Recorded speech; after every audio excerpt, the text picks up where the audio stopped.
एक महान प्रश्न जिसका उत्तर कभी नहीं दिया गया है, और स्त्रियों पर अपने 30 वर्षों के शोध के बावजूद जिसका उत्तर मैं नहीं दे पाया हूं। एक औरत क्या चाहती है?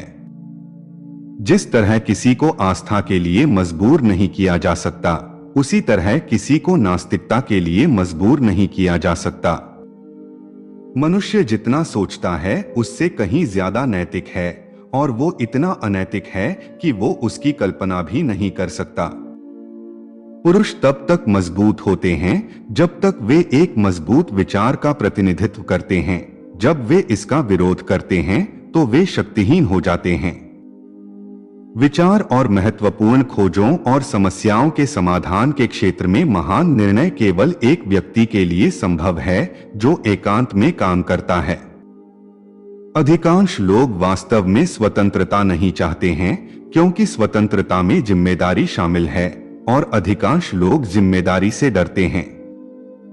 एक अप्रिय विचार को असत्य मानना मानव स्वभाव की एक प्रवृत्ति है, और फिर इसके खिलाफ तर्क खोजना आसान है। किसी वस्तु के प्रति प्रेम की प्रवृत्ति उसे प्राप्त करने के लिए महारत की मांग करती है, और यदि किसी व्यक्ति को लगता है कि वे वस्तु को नियंत्रित नहीं कर सकते हैं या इससे खतरा महसूस करते हैं, तो वे इसके प्रति नकारात्मक कार्य करते हैं। मनुष्य तब तक शक्तिशाली है जब तक वह किसी सशक्त योजना का प्रतिनिधित्व करता है, और जब वह इसका विरोध करता है तो निर्बल हो जाता है। नहीं, हमारा विज्ञान कोई भ्रम नहीं है, लेकिन एक भ्रम यह मान लेना होगा कि विज्ञान हमें जो नहीं दे सकता वह हमें कहीं और मिल सकता है। इस धारणा से बचना असंभव है कि लोग आमतौर पर माप के झूठे मानकों का उपयोग करते हैं कि वे अपने लिए शक्ति, सफलता और धन की तलाश करते हैं और दूसरों में उनकी प्रशंसा करते हैं, और यह कि वे जीवन में वास्तविक मूल्य को कम आंकते हैं।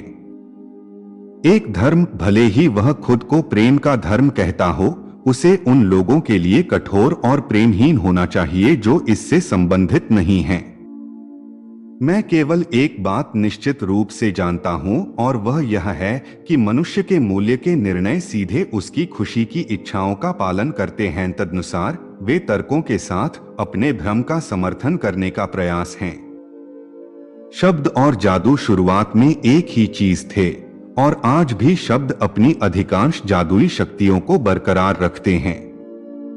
सेक्स वास्तव में इंसान के लिए सबसे करीबी स्पर्शों में से एक स्पर्श होता है, लेकिन इंसान इसी स्पर्श से डरता है।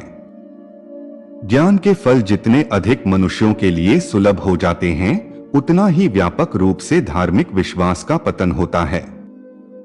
हम वही हैं जो हम हैं क्योंकि हम वही हैं जो हम थे, और मानव जीवन और उद्देश्यों की समस्याओं को हल करने के लिए जो आवश्यक है वह नैतिक अनुमान नहीं बल्कि अधिक ज्ञान है।